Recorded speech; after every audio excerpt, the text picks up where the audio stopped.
Hey guys, welcome back to my channel. This is Vineet. और आज का जो टॉपिक है वो काफ़ी इम्पोर्टेंट है उन लोगों के लिए जो सेकेंड हैंड गाड़ी लेने का प्लान कर रहे हैं। आज की डेट में जैसा कि आप लोग को मालूम है, नई गाड़ियों के रेट्स काफ़ी शूट होते जा रहे हैं डे बाय डे। और ऑलरेडी उसमें जीएसटी और आरटीओ चार्जेस के बाद वही गाड़ी काफ़ी महंगी पड़ जाती है। एंड जब आप सेकेंड हैंड गाड़ी लेने जाते हो तो 1 साल 1.5 साल बाद वो जो गाड़ी नई होती है वो डेप्रिशिएट होकर आपको काफ़ी सस्ती में मिल सकती है। तो इस हिसाब से सेकेंड हैंड गाड़ियों का मार्केट भी डे बाय डे काफ़ी बूम होता जा रहा है। ऐसे में आप अपने मैकेनिक कैसे बन सकते हो, आपको क्या क्या चीज़ें एक सेकेंड हैंड गाड़ी में चेक करनी चाहिए, वो आज मैं आपको बताऊंगा। क्योंकि मैंने भी अपनी गाड़ी सेकेंड हैंड ली थी और आप उसमें क्या क्या चीज़ें मेनली ज़रूरी होती हैं देखने के लिए और एक गाड़ी को स्मूथली चलाने के लिए, आज हम उस पर बात करेंगे। ठीक है, तो सबसे पहला रूल किसी भी सेकेंड हैंड गाड़ी को लेने का बेस्ट है दैट आपको वो गाड़ी डे लाइट में देखनी चाहिए।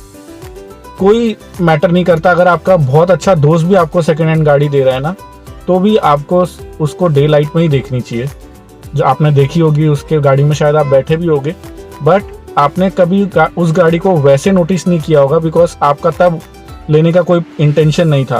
बट अब आप लेने जा रहे हो उस गाड़ी को, ऐसे में आपको उस गाड़ी पे जितनी भी चीज़ें हैं डिटेल्ड में देखनी चाहिए। और वो आपको तभी पॉसिबल है जब आप डे लाइट में उसको देखोगे, उसके टायर कंडीशंस देखोगे, उसके बोनट खोल के देखोगे, उसके इंटीरियर्स को देखोगे।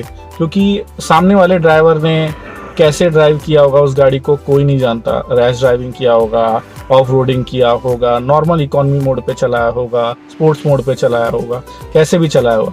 ठीक है, तो आज हम उसी पे बात करेंगे। ठीक है, तो पहला रूल तो क्लियर है कि आपको गाड़ी डे लाइट में ही देखनी है, तभी आपको उसके टायर कंडीशन और बाकी चीज़ें, पेंट वेंट सब कुछ, रस्टिंग का, ये सब का पता लग पाएगा।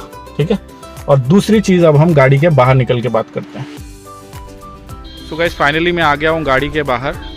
ऐसे में सबसे पहली चीज़ जो आपको करनी चाहिए वो गाड़ी का एक दूर से वॉक अराउंड ले लो। इस वॉक अराउंड से आपको कुछ नहीं तो एक रफ़ आइडिया आ जाता है गाड़ी की शाइन, गाड़ी का पेंट, ये सब लेके। उसके बाद पास से तो आपको देखना ही है गाड़ी, बट एक बार पूरा घूम के गाड़ी को देख लो क्या है गाड़ी में, क्या क्या दूर से दिखता है, गाड़ी का पेंट, शाइन, सब कुछ आपको एक रफ़ आइडिया आ जाएगा। ठीक है, नाउ उसके बाद जो आपको देखना है वो पास जाके देखना है कि गाड़ी के डोर पैनल्स के पास कोई रस्टिंग तो नहीं है। ठीक है, वो आपको यहाँ देखनी है, यहाँ पे और भी जगहों पे आपको रस्टिंग चेक करनी है। मेरी गाड़ी में आपको मिलेगा, इसलिए मैं आपको लाइव दिखाऊंगा कि रस्टिंग कैसी दिखती है। कोई प्रॉब्लम नहीं है, उसको हम सॉल्व कर सकते हैं, बट एटलीस्ट वो आपको हेल्प करेगा डीलर से नेगोशिएट करने में या उस सेलर से नेगोशिएट करने में आगे। ठीक है, अब यहाँ आप देखो, ये दिख रहा है आपको, इसको रस्टिंग कहते हैं। ऑल्दो ये मैंने थोड़ा सा पेंट करवाया, बट ये इसको रस्टिंग कहते हैं। ये वाला जो पार्ट है ऑल्दो बहुत छोटा है, बट हाँ, ये चीज़ें आपको और भी जगह देखने मिल सकती हैं। ये आपको सबसे पहली चीज़ चेक करनी है। ठीक है, नाउ दूसरी चीज़ जो आपको मेनली चेक करनी है वो है टायर के कंडीशंस। ना यहाँ पे जो टायर का जो कंडीशन है वो आप देखो, ग्रिप वाइज काफ़ी सही है, उसमें ज़्यादा कोई प्रॉब्लम नहीं है। ठीक है, लेकिन अगर आप देखोगे इनके ऊपर तो काफ़ी सारे क्रैक्स हैं। इसका सीधा सीधा मतलब ये है कि गाड़ी बहुत कम चलती है। ठीक है, अच्छा, वो लोग जो कहते हैं कि 20,000 पे ही टायर क्यों चेंज करना है, 30,000 पे ही टायर क्यों चेंज करना है, पर टायर का जो लिमिट होता है वो तो 50-60 हज़ार होता है, ऐसा बिल्कुल नहीं है। कंपनीज जो हैं वो बहुत दिमाग से आपको या तो किलोमीटर या ईयर्स यानी कि साल, 4 साल 5 साल उनकी वारंटी देती हैं, क्योंकि एक एक्चुअल टायर की लाइफ उतनी ही रहती है। यहाँ पे इस गाड़ी के टायर को ऑलरेडी 4-5 साल हो चुके हैं, इसलिए यहाँ पे इतने सारे क्रैक्स आ गए हैं। क्योंकि आप गाड़ी को ज़्यादा रखोगे तो भी क्रैक आएंगे। ठीक है, तो यहाँ पे ये गाड़ी को रखे रखे भी क्रैक आए। तो मुझे भी अब, मेरा भी एक हाई टाइम है गाड़ी के टायर को चेंज करने का, जो मुझे करना पड़ेगा, आज नहीं तो कल। सो जैसा आपने इस टायर के लिए किया वैसा ही सेम चीज़ आपको चारों टायरों के साथ देखना है, ठीक है। जैसे मैंने अभी पीछे का टायर भी देखूं तो वहाँ पे भी ग्रिप अच्छी है, ग्रिप में नो डाउट बहुत अच्छी है, बट क्योंकि ये क्रैक्स आ गए हैं ये आपको रिस्की तब हैं जब आप कंक्रीट के रास्तों पे ज़्यादा चलाओगे और टायर का गाड़ी का जो टायर है वो गर्म होगा तो फटने के चांसेस बहुत हैं, ठीक है। ऐसे में आप बेस्ट है कि इसको अगर आप नॉर्मल सिटी में आपका प्लान है ज़्यादा लंबा ना ले जाने का तो ठीक है, बट आज नहीं तो कल आपको इसको चेंज करना ही पड़ेगा, बिकॉज़ ये टायर जो है काफ़ी इम्पोर्टेंट रोल प्ले करता है किसी भी गाड़ी में, और वो आपकी ज़िंदगी के मतलब बहुत रिस्की हो जाता है, इसलिए आपको ये टायर बदल लेने चाहिए टाइम पे। अच्छा, टायर चेक करने के बाद जो आपको उसके बाद की चीज़ जो करनी है वो है ये हर एक पिलर जो डोर का होता है उसमें ये पंचिंग चेक करो आप। ये जो पंचिंग होती है ना ये कोई भी नहीं बना सकता एक्सेप्ट गाड़ी के जो मैन्युफैक्चरर है ओरिजिनल।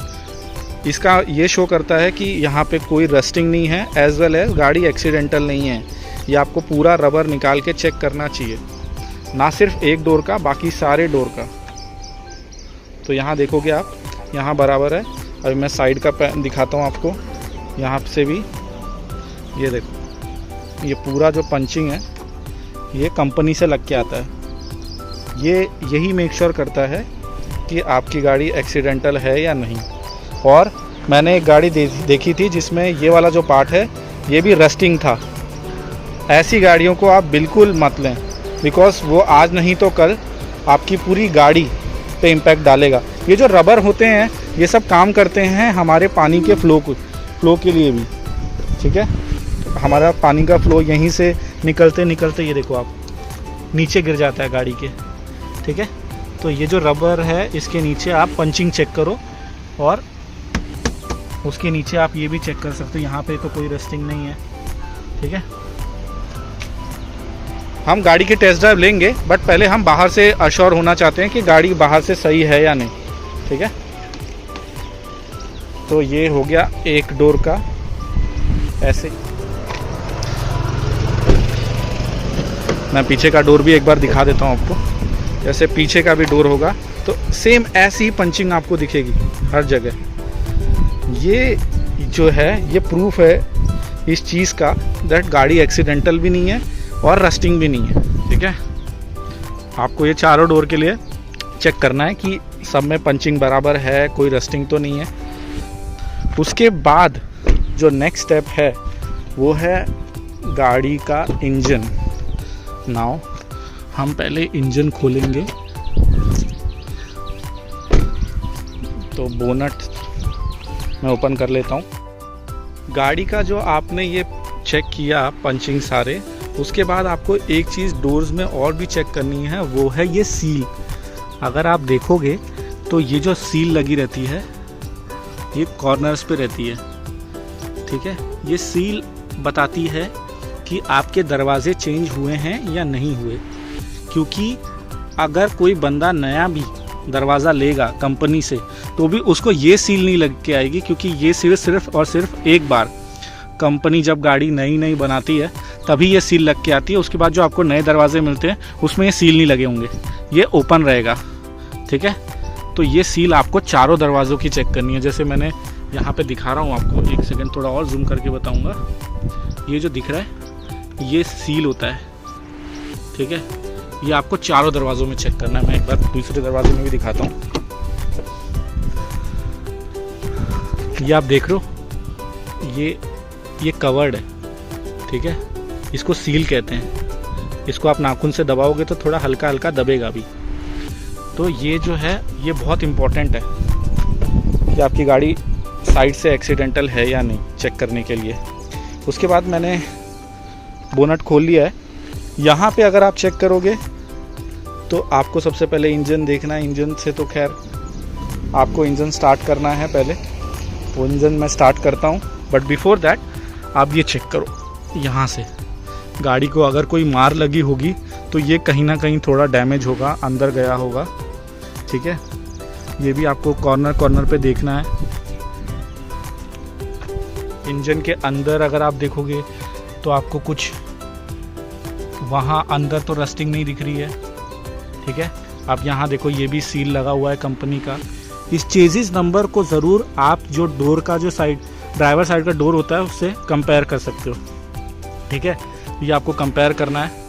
और उसके बाद ये जो आपका बोनट है ये भी रिप्लेस हुआ है या नहीं, उसके लिए ये देखो यहाँ पे सील लगी हुई है, जो मैं कह रहा था आप लोगों को, ठीक है। एक सेकंड में साइड से दिखाऊंगा और बेटर तरीके से दिखे आपको। इसको कहते हैं सील, ठीक है। ये जो कॉर्नर पे लगी रहती है ना, अगर आप नया बोनट लोगे तो उसमें आपको ये सील नहीं मिलेगी। मैं फिर से रिपीट कर रहा हूँ, ये चीज़ आपको मेक श्योर करनी है और यही बताती है कि आपका गाड़ी एक्सीडेंटल है या नहीं, ठीक है। ये जो सील लगी है कॉर्नर में, यहाँ पे भी ये आपको चेक करना है।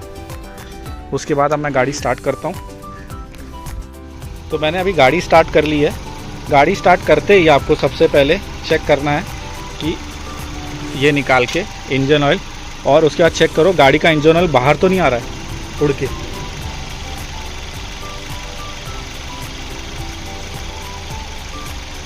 आपको ये चेक करना है। उसके बाद इंजन ऑयल की क्वालिटी, एक सेकंड, क्योंकि मैं अकेला ही रिकॉर्ड कर रहा हूँ तो मैं आपको दिखा देता हूँ। ये देखिए मैंने अभी रिसेंटली सर्विस कराई थी, तो इंजन ऑयल एकदम परफेक्ट होगा। बट आपको ये देखना है इंजन का कितना वाइब्रेट हो रहा है, इंजन का नॉइस। फिर आप अगर यहाँ देखोगे, इसको कहते हैं टाइमिंग बेल्ट, क्या ये आवाज़ कर रहा है चर, ऐसे इसकी आवाज़ आती है अगर इसमें कुछ फॉल्ट होता है तो। अब ये स्मूथली रन कर रहा है, इसका मतलब यहाँ से भी कोई दिक्कत नहीं है, ठीक है। गियर ऑयल, ये सब जो ऑयल हैं ये आपको टेस्ट ड्राइव पे पता चल जाएगा अगर गियर स्मूथली नहीं गिर रहे होंगे तो। बट वो सब चीज़ें बहुत मिनिमल हैं। मेन चीज़ है अगर आपकी गाड़ी एक्सीडेंटल नहीं है तो छोटा मोटा सर्विस आप आराम से कर सकते हो। मेरा ऐसा मानना है कि सेकेंड हैंड गाड़ी में हमेशा आपको थोड़ा बहुत खर्चा पकड़ के चलना ही चाहिए। आपको भी अश्योरिटी हो जाती है कि 10,000 किलोमीटर्स तक कोई आपको प्रॉब्लम ना आए, ठीक है। तो यहाँ पे देख सकते हो आप, गाड़ी कहीं से भी लगी नहीं है। ये रहे पंच, आप देखोगे तो सब ओरिजिनल है, इसकी बैजिंग एंड ऑल। एक बार आपने ये चेक कर लिया, उसके बाद आपको उसका चेक करना चाहिए बूट स्पेस। तो मैंने अभी डिक्की खोल ली।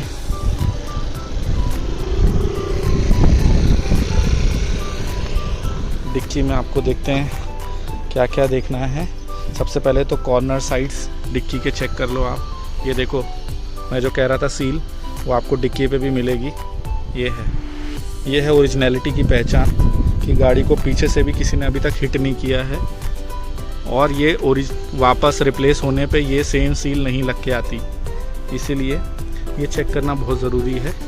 उसके बाद अगर आप एक सेकेंड, फिर आपको नीचे चेक करना चाहिए, नीचे से गाड़ी का सील बराबर है या नहीं। तो अगर आप देखोगे ये जो कलर देख रहे हो ये ऐसा ही आता है गाइस ओरिजिनल कंपनी से। ऐसा नहीं है कि यहाँ पे कम कलर क्यों है, इसका मतलब कुछ इशू, ऐसा नहीं है। एज इट इज़ आता है, एज इट इज़, ठीक है। तो उसमें आपको कोई टेंशन लेने की बात नहीं है। उसके बाद आपको चेक करना है आपका स्टेपनी का टायर बराबर है या नहीं है, टूल बॉक्स है या नहीं है, और ये जो सीलें लगी थी ये बराबर हैं या नहीं है। अगर ये सब हैं तो वेल एंड गुड।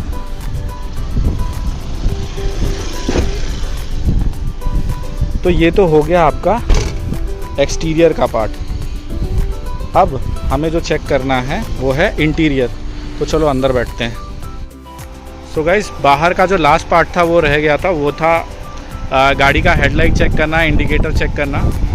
तो जैसा कि आप देख सकते हो यहाँ से भी दोनों चीज़ें चल रही हैं, हेडलाइट और नीचे का फॉग लाइट, इंडिकेटर, प्लस यहाँ की भी तीनों चीज़ें हैं, headlight, fog light plus indicator. पीछे भी एक बार यही चीज़ चेक कर लेते हैं। ये देखो इंडिकेटर चल रहा है। रिवर्स लाइट आप रिवर्स से चेक कर सकते हो, ठीक है। टेल लाइट चल रहा है, यहाँ पे भी पास से देखोगे तो टेल लाइट चल रहा है। चलिए अब अंदर चलते हैं। तो अभी हम आ गए हैं गाइस गाड़ी के अंदर। ऐसे में जो सबसे मेन चीज़ होती है वो एसी का ब्लोअर होता है। इसको आप सबसे टॉप पे रखो और देखो कोई अननेसेसरी आवाज़ नहीं आ रही ना, और एसी का कूलिंग कैसा है। आपका पूरा राइट है चेक करने का सारी चीज़ें कि सब बराबर चल रहा है कि नहीं।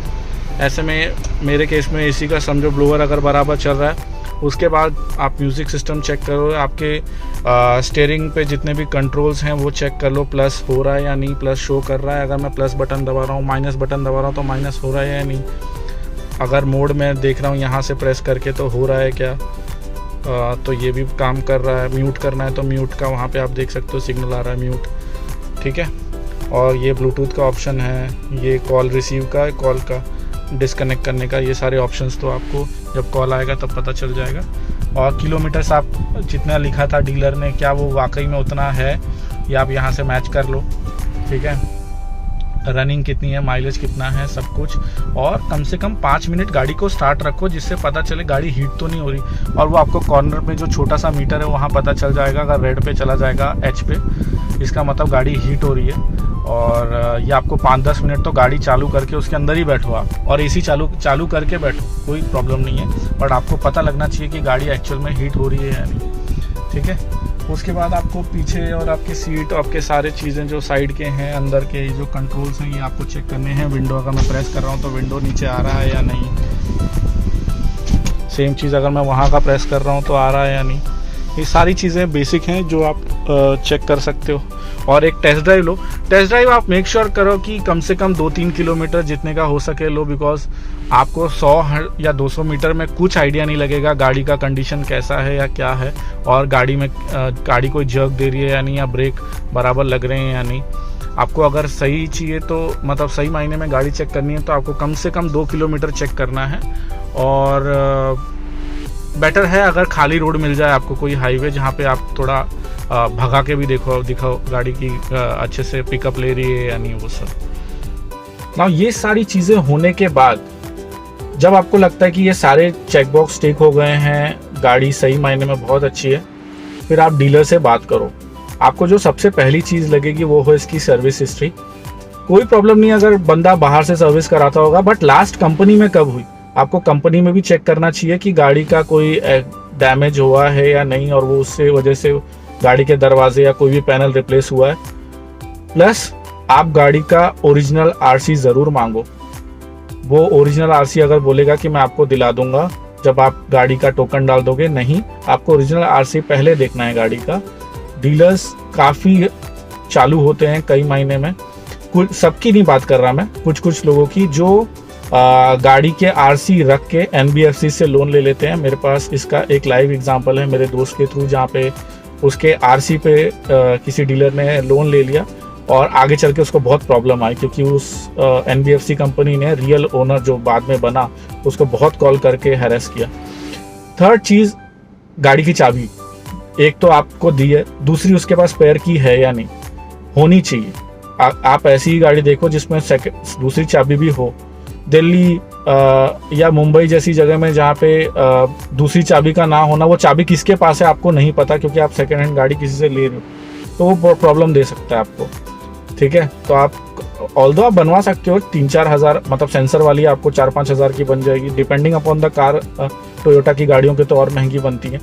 तो ये सारी चीज़ें उनसे मांगो। प्लस गाड़ी का इंश्योरेंस अगर 2 साल पहले ही ख़त्म हो गया तो आपको शायद थोड़ी छोटी मोटी पेनल्टी लग सकती है, फिर आपको इंश्योरेंस मिलेगा। पीयूसी ठीक है मांगो आप, एक्सपायर्ड है तो कोई प्रॉब्लम नहीं है, बट ये चीज़ें तो होनी ही चाहिए। इन सब से आपको ये पता चलेगा कि गाड़ी में सब में जो गाड़ी का जो ओनर है उसका नाम सब में सेम ही है ना, किसी में अलग ऐसा तो नहीं है। ये चीज़ें आपको हेल्प करेंगी, ठीक है। सर्विस हिस्ट्री हो गई, ये सब हो गई। जब ये सारी चीज़ें ओके हों तो मैं बोलूँगा आपके लिए वो गाड़ी बेस्ट है, आप वो गाड़ी ले सकते हो। कितने मतलब कोई रस्टिंग नहीं है, अगर आपको सर्विस हिस्ट्री मिल रही है, सब मिल रहा है, अंदर बाहर से आपने टायर कंडीशन चेक कर ली। सी पॉइंट इज कि टायर कंडीशन मेजर रोल इसलिए भी प्ले करता है क्योंकि अगर आपने एसयूवी गाड़ी ली है सेकेंड हैंड लेने का या तो प्लान कर रहे हो आप, तो उसके टायर 17-18 इंचेस के होते हैं, और 17-18 इंचेस के टायर एक ही 12-13 हज़ार depending upon the company, Bridgestone ये सब के 14-15 हज़ार के भी आते हैं। ये एक टायर होते हैं जीएसटी के साथ। ऐसे में आपको मोटा मोटा अगर आपने चारों टायर बदलना है तो 60-70 हज़ार का फिर आपको खर्चा पड़ गया। और एक मोस्ट इम्पॉर्टेंट टिप जो मैं दूंगा वो ये कि एक बार अगर वो डीलर कह रहा है कि मैंने सर्विस अभी कराई है, आपको कराने का कोई नीड नहीं है, तो भी मैं आपसे रिक्वेस्ट करूंगा कि आप जब अपने घर पे गाड़ी ले आओ, हर एक इंसान का अपना एक पहचान का गैरेज वाला जो होता ही है, और नहीं भी होता है तो आप एक बार किसी अपने नियरेस्ट गैरेज में पहुंचो, उसको बोलो मेरे को सामने सामने पूरी सर्विस करके दे दे, engine oil, air oil, spark plug, सारी चीज़ें रिप्लेस करके एक बार अच्छे से हो जाए। इससे होगा ये कि 10,000 किलोमीटर तक आपको कोई टेंशन नहीं होगा और आप बहुत अश्योर्ड रहोगे जब आप ड्राइव कर रहे होगे। आपको कोई मतलब दिखेगा नहीं कि यार मैंने ये चीज़ रिप्लेस नहीं की है और ये चीज़ अगर कुछ हो गया तो फिर क्या। ये चीज़ें आपके अगर सामने हो जाएंगी एक बार तो बेस्ट है, ठीक है। तो सेकेंड हैंड गाड़ी लेने के बाद आपको एक छोटा सा, आप डीलर से पहले ही नेगोशिएट कर लो, और वो जो नेगोशिएटेड अमाउंट जो आपका बच रहा होगा उस गाड़ी को लेने में, वो आप गाड़ी पे डाल दो by doing the service of the car. तो वो एक बहुत ज़रूरी पॉइंट है, ठीक है। सो मिला जुला के ये था सेकेंड हैंड गाड़ी पे video. I hope you really like this, and अगर आपको कोई भी कंसर्न है तो आप कमेंट बॉक्स पे डाल के मुझसे पूछ सकते हो, मैं आपका ज़रूर उस पर रिप्लाई दूंगा कोई भी क्वेरी का। चलो फिर मिलते हैं आपको अगले नए वीडियो में, तब तक के लिए जय हिंद, जय भारत, जय महाराष्ट्र, बाय बाय।